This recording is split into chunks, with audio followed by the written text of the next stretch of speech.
Hello students, हमारे last video में हम reproduction and development of angiosperm में हमारे lesson number 4 special method of plant reproduction के बारे में स्टडी कर रहे थे। तो लास्ट वीडियो में हमने बात की थी एपोमिक्सिस के बारे में।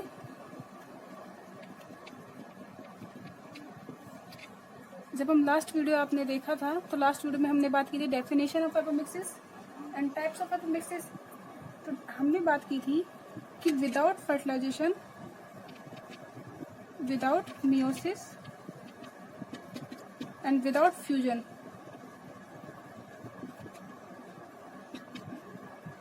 जो आपका सेक्सुअल रिप्रोडक्शन का यहाँ पे क्या हो रहा है, प्लांट में रिप्लेसमेंट हो रहा है। तो the replacement of the sexual reproduction without meiosis and without fusion it is called apomixis. इतना हमने पढ़ा था। फिर हमने देखा था कि जो एपोमिक्सिस है वो कितने टाइप के थे, आपके 4 टाइप के। 4 की जब हमने बात की थी तो हमने बात की थी नॉन रिकरेंट की, नॉन रिकरेंट एपोमिक्सिस। सेकंड हमने देखा था रिकरेंट एपोमिक्सिस।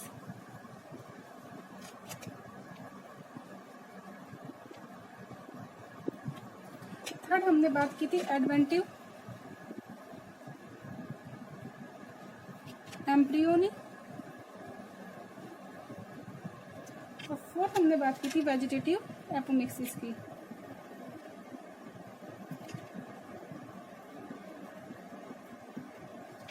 इतना हम हमारे लास्ट वीडियो में स्टडी कर चुके थे। तो देखिए अब आज हम पढ़ेंगे इसका क्या इम्पोर्टेंस, की एपोमिक्सिस का क्या इम्पोर्टेंस है प्लांट्स में। तो हमने ये भी देखा था लास्ट वीडियो में, यहाँ पे मेल गैमेट का कोई भी रोल नहीं था। हमने कहीं पे भी मेल गैमेट के बारे में या मेल गैमेट की इम्पोर्टेंस के बारे में यहाँ पे नहीं देखा था। यहाँ पे मेल गैमेट क्या था, आपका एब्सेंट था। तो देखते हैं the importance of apomixis.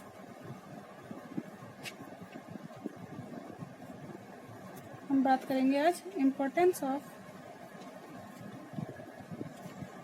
Apomixis.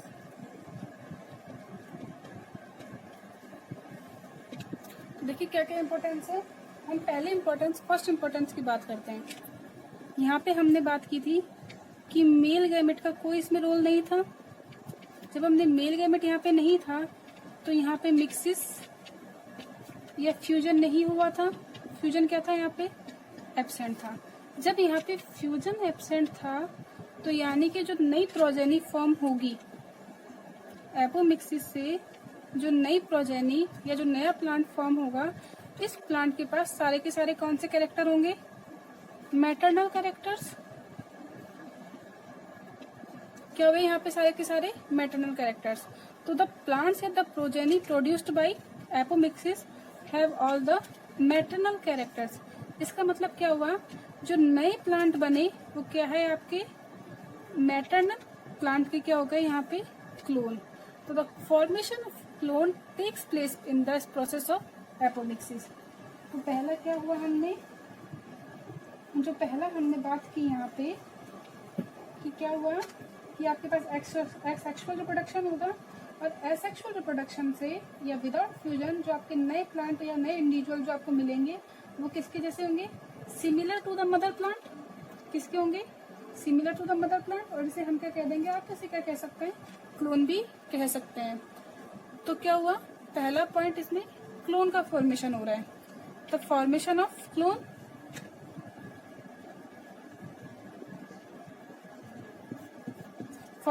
Clone, ठीक है।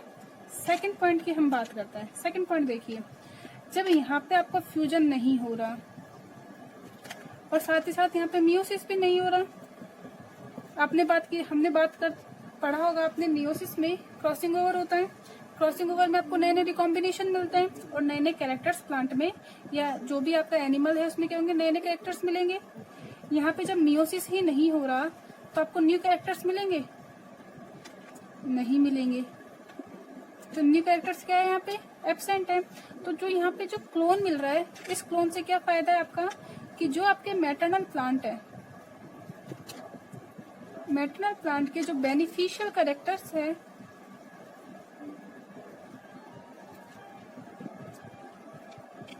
इन बेनिफिशियल कैरेक्टर्स को आप लंबे टाइम तक क्या कर सकते हैं, इन्हें रिजर्व कर सकते हैं। तो सेकंड क्या हो गया, In crop plant, by this reproduction, we can conserve the beneficial characters for a long period. तो सेकंड क्या हो गया इम्पोर्टेंस कि हम बेनिफिशियल कैरेक्टर को एक लॉन्ग पीरियड तक आप रिजर्व कर सकते हैं। थर्ड देखिए, यहाँ पे आपका म्यूसिस नहीं हो रहा है, यहाँ पे आपके क्रोमोसोम्स का सेपरेशन भी नहीं हो रहा है, रिकॉम्बिनेशन भी नहीं हो रहा है, यानी कि क्लोन बन रहा है। और इस क्लोन के पास क्या होगा, आपके पास बेटर कैरेक्टर्स होंगे, क्या आपके पास बेटर कैरेक्टर्स होंगे, और साथ ही साथ कैसे होंगे, ये डिजीज फ्री प्लांट होंगे विद लॉन्ग सर्वाइवल।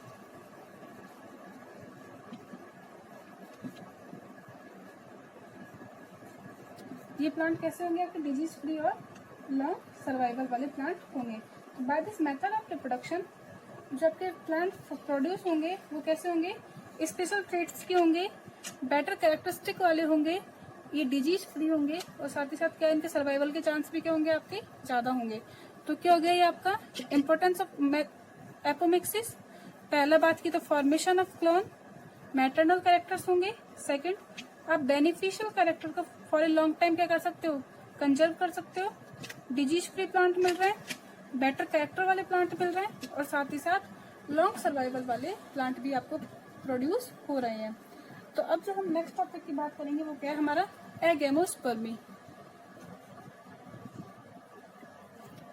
तो आज का हमारा जो नेक्स्ट टॉपिक है वो क्या है यहाँ पे, एगेमोस्पर्मी। ए मीन्स एब्सेंट, गैमस का मतलब है फ्यूजन, और स्पर्मा का मतलब क्या है, सीड। स्पर्मा से क्या वर्ड बन रहा है आपका, सीड। और हम जानते हैं जो नॉर्मली जो सीड है वो कैसे फॉर्म होता है आपका, आफ्टर फर्टिलाइजेशन।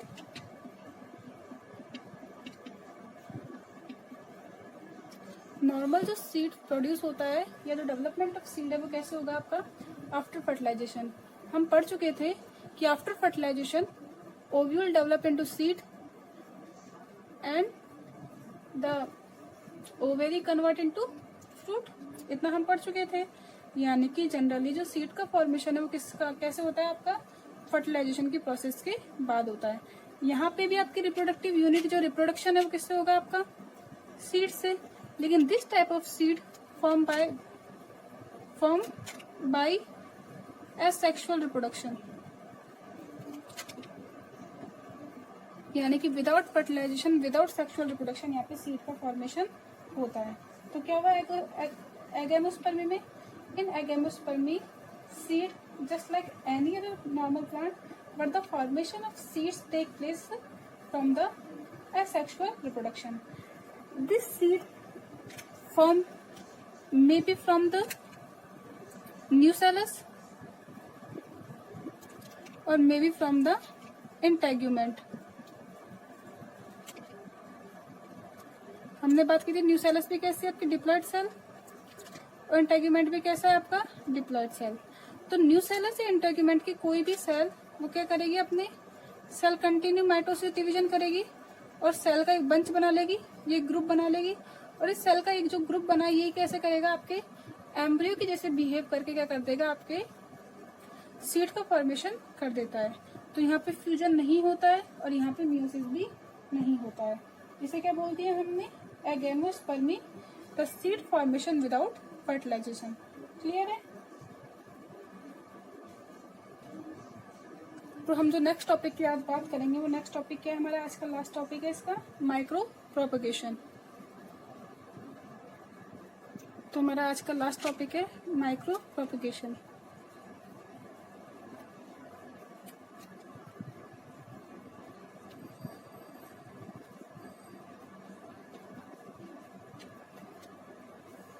हम बात कर रहे थे स्पेशल मेथड्स ऑफ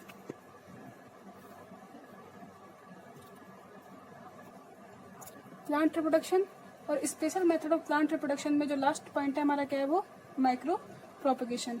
जो माइक्रो प्रोपगेशन है वो क्या है, आपकी मॉडर्न टेक्निक।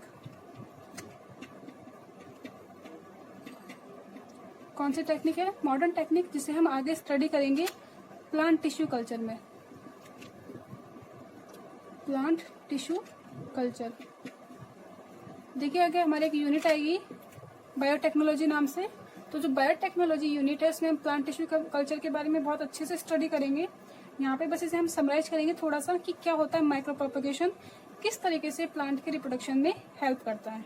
तो देखिए क्या होता है माइक्रो प्रोपगेशन में, हम प्लांट के माइक्रो पार्ट लेकर के उसे एक पूरे प्लांट में प्रोपगेट करते हैं।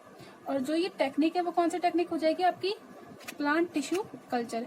इस प्लांट टिश्यू कल्चर में क्या करते हैं हम, प्लांट के कोई भी पार्ट, जैसे आपने कोई सेल या कोई टिश्यू,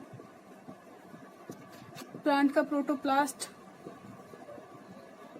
इसके अलावा हम बात करें bud, leaf, stem, root, flower, plant के किसी भी पार्ट को लेकर के आप क्या करते हैं, इसे हम कल्चर मीडियम में डाल देते हैं। किसमें ट्रांसफर कर देंगे, कल्चर मीडियम। माइक्रो प्रोपगेशन में सेल, टिश्यू, प्रोटोप्लास्ट, बड, लीफ, स्टेम, रूट या प्लांट के किसी भी अदर पार्ट को क्या करते हैं, हम कल्चर मीडियम में डाल देते हैं। जैसे ही आप इस पार्ट को कल्चर मीडियम में डालते हैं तो कल्चर मीडियम में डालने के बाद क्या होगा, इसमें जो सेल्स है वो ग्रोथ करेंगी और ग्रोथ करके क्या हो जाएगा, आपके सेल्स का प्रोपगेशन हो जाएगा।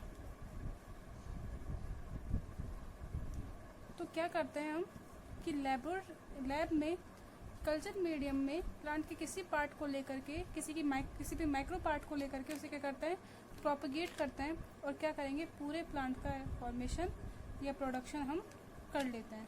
क्लियर है। अब देखिए यहाँ पे कल्चर मीडियम से क्या मतलब है। तो what is culture medium. Culture medium क्या होता है, हमारे पास नॉन केमिकल्स का आपके पास लिक्विड या सेमी लिक्विड क्या होता है, लिक्विड या सेमी सॉलिड क्या होता है, आपके पास एक न्यूट्रिएंट होता है।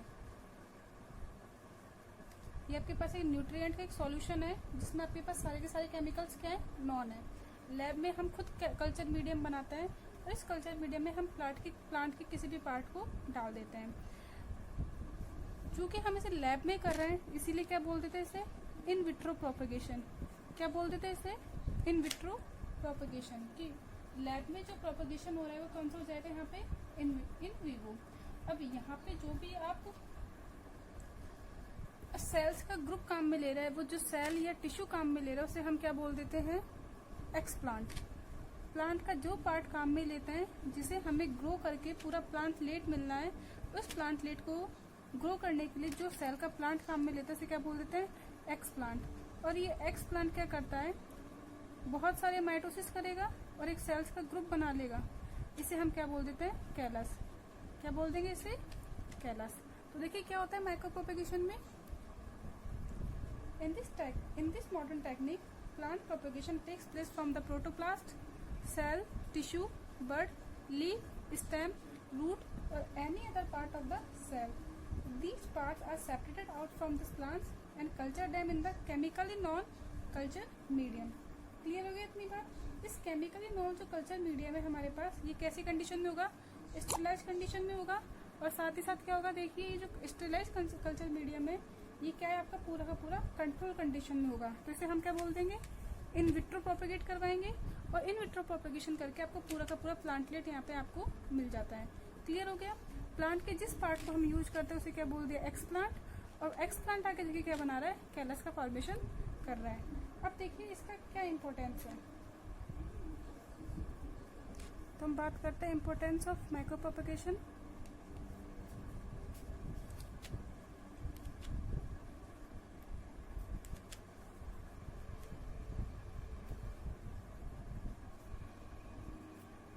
इम्पोर्टेंस ऑफ माइक्रो प्रोपगेशन की, माइक्रो प्रोपगेशन के हमारे क्या क्या इम्पोर्टेंस है। देखिए पहला क्या है, आपको जो भी मेडिसिनल जो इम्पोर्टेंट प्लांट्स हैं, important plants such as medicinal plant,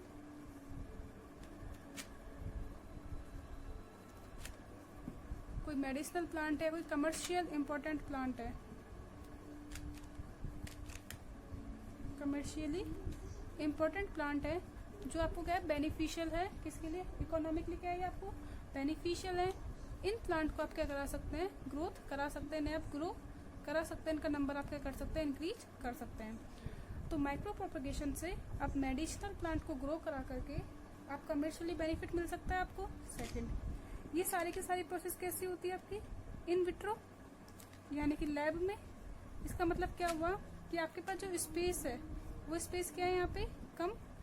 कम स्पेस में अब more number of plant in the less space more number of plants are produce. यानी कि आप जो माइक्रो प्रोपगेशन की प्रोसेस से क्या कर सकते हैं कि ज्यादा नंबर में और कम टाइम में क्या कर सकते हैं, प्लांट आपको मिल सकते हैं। नेक्स्ट, ऐसे प्लांट जो महंगे होते हैं या जो बहुत ज्यादा